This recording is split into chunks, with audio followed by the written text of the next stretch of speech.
come to you guys and explain a little bit about what's been happening with me, especially after I had a bout with, I call it the dark night of the soul. Maybe some would call it depression. But I feel like I was going through a spiritual awakening and I got to a really dark place. And on the other side of that, I feel like I was able to really feel and see the light, if that makes sense. I don't know why I haven't brought this story sooner, because this happened to me really in the end of 2018, and I was working through it a large part of 2019. There's a little fly in here. It's kind of difficult to explain because you don't want to seem like you're that person who had this, woo-ha experience and your life has changed and others just don't understand it. But I'm going to try my best to lay out what's happened or what happened during that time, and also where it's brought me up and through this point. And if that sounds like something that interests you, then stay tuned.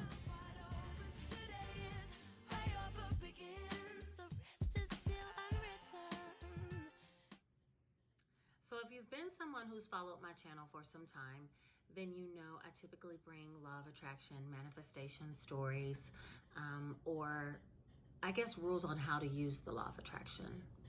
And so it kind of stems from that at one point in my life, I was very much drawn to the law of attraction, spiritual knowledge, digging deeper. And I felt like I had hit a high point, in that journey. Like I really was starting to understand there was something bigger than myself that was helping to push me along. But there came a time when I suffered a loss, and that loss took me to a very dark place. And I don't want to say, I know people have losses all the time. I'm not trying to minimize anyone else's experience, but for me, it was something unexpected. And at that time, my channel, if you follow me for some time, became very sporadic.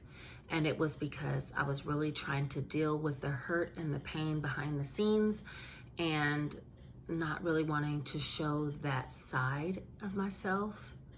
I mean, I was having a hard time accepting that side of myself in the moment, When you always try to find the positivity and there comes a time in your life where you suffer something so greatly that you no longer can find the light, it's difficult for other people to understand it. I would say those closest to me, my family, even they couldn't grasp it. I remember my sister, I didn't want to do anything. I had difficulty getting out of bed, going to work, taking care of my kids. And this is all around the end of 2018. And my sister, I remember I finally told her I wanted to go to an event here in the city. And I asked her, did she want to go? And she was so surprised. She's like, I'll do anything you want to do, because you haven't wanted to do anything for so long. And so long was probably, a few months, honestly. But that seemed like a lot for someone like me who loves to be on a new adventure, going out, trying new restaurants, new foods, new parts of the city, new events, concerts. That was my life before, And when I hit this kind of dark place, none of that mattered to me anymore. And so when you have relied so heavily, and I'm saying for several years, relied so heavily on positivity and a higher source outside of yourself, but you turn off the light and no longer can see that source, where do you go from there?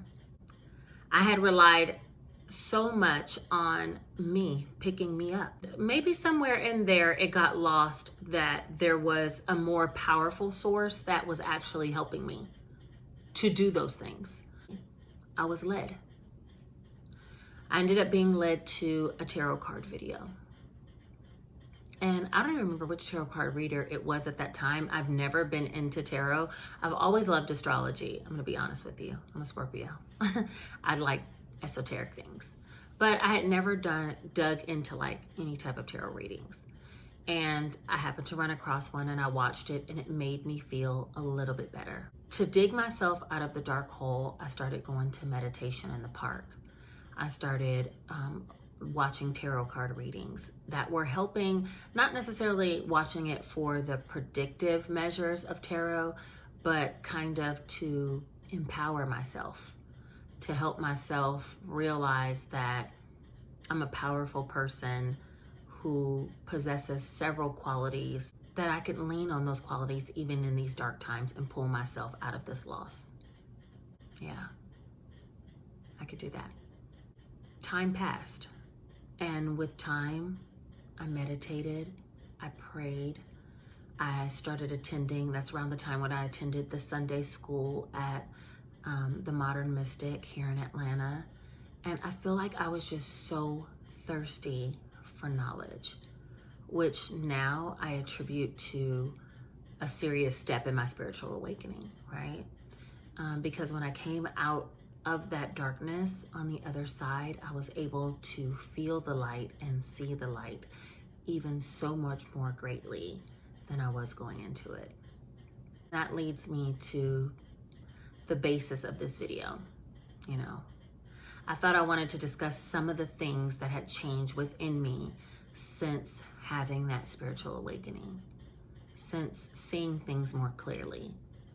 Because when I came out on the other side, I realized that there is something bigger than me and a force stronger than me that I can rely upon, and that there were spirit guides and angels and, you know, just a celestial team that had my back. And no matter what loss I went through from that point or what was going on in my life, I feel like I will forever look at it more optimistically and know that I can work through it, you know? During that time, some things, like I said, I just forgot about, you know? I didn't care about going to concerts or restaurants or trying new foods or visiting new parts of the city. I didn't care to travel. I wasn't so connected with my friends.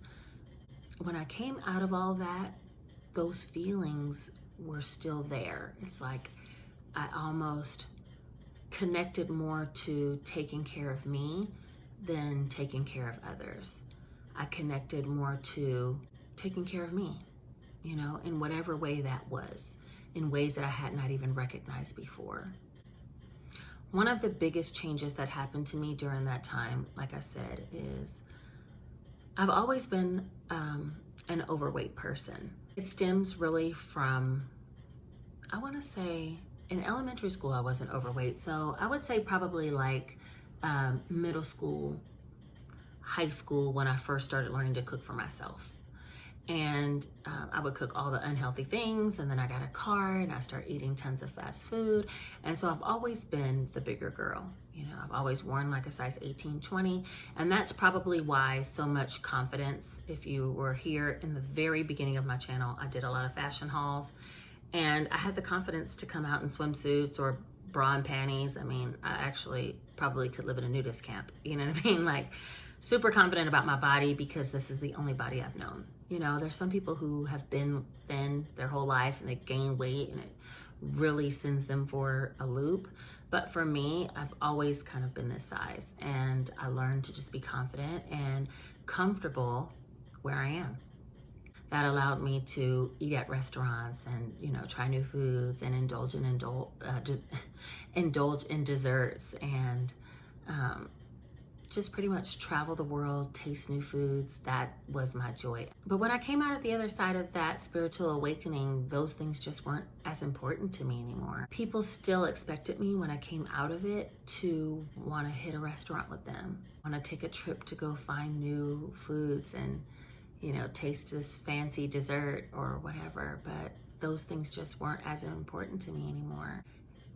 I also feel like I was being led, because I ended up being led to My 600-Pound Life, which I've watched that show several seasons before. I mean, I love it. Dr. Now cracks me up the way he deals with people, you know? He's just so direct. I love it. I mean, being a healthcare professional, you just want to see the doctors that shoot straight. And he's one of those for me.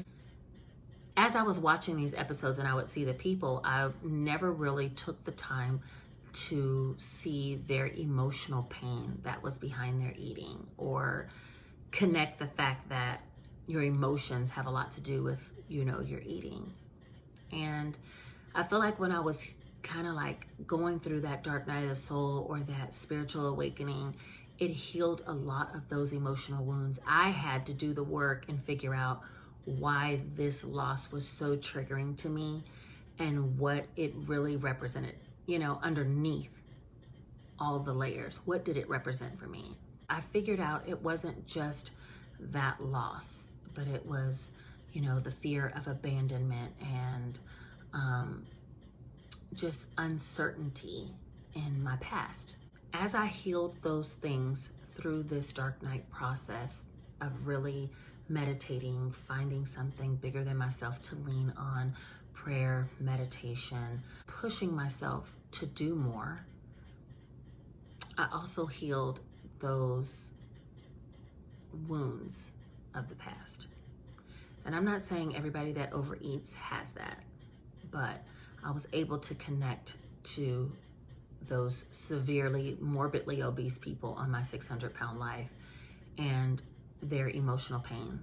And I started to see that there were kind of similarities amongst the stories of everybody having this emotional pain. And I started to connect the dots as to why I just didn't care about eating anymore. It's almost like I didn't have that emotional baggage with me anymore. After all that's been said, that's pretty dark. It's pretty heavy, I know.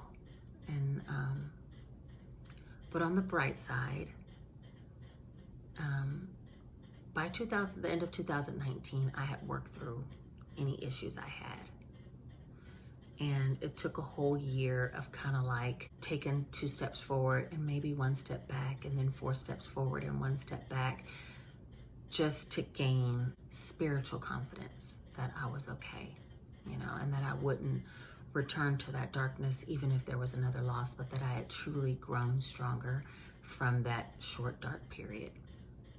Coming out on the other side, though, I decided, since I no longer had this joy from going to restaurants or trying new foods or any of that, I really wanted to take care of myself. Part of that comes with a healthy diet, exercise, and setting a good example for my kids. That became important to me. It's crazy. I've never wanted to lose weight before. When people ask me like, would you like to lose weight? I'm like, if it happens, but I really don't care. Like, I'm good where I'm at, So it really wasn't a weight loss journey for me, but more so, I just want to be healthier, I want to live. I want to live as long as I can. And I don't want any illness, any self-inflicted pain just from me overindulging to be the reason that I'm suffering later in life, With that, I started watching what I was eating. And because food was no longer such an emotional trigger for me, or it didn't soothe any emotional triggers for me, I kind of learned to self-soothe and rely on something bigger than myself. Food just wasn't as important anymore. And so I started watching what I was eating. It kind of started really slowly in the beginning of this year. As coronavirus hit, I still had to go to work and do everything like normal because I'm a nurse. So I really didn't have any time off. Everything was pretty much the same except for my kids weren't going to school. And I thought, well, there's no need in us hitting fast food restaurants. Like, we might as well start cooking. I'm not getting any joy of going through McDonald's anymore. Like, I might as well eat the salad. What's the difference? Or a piece of grilled chicken. And so it started like that.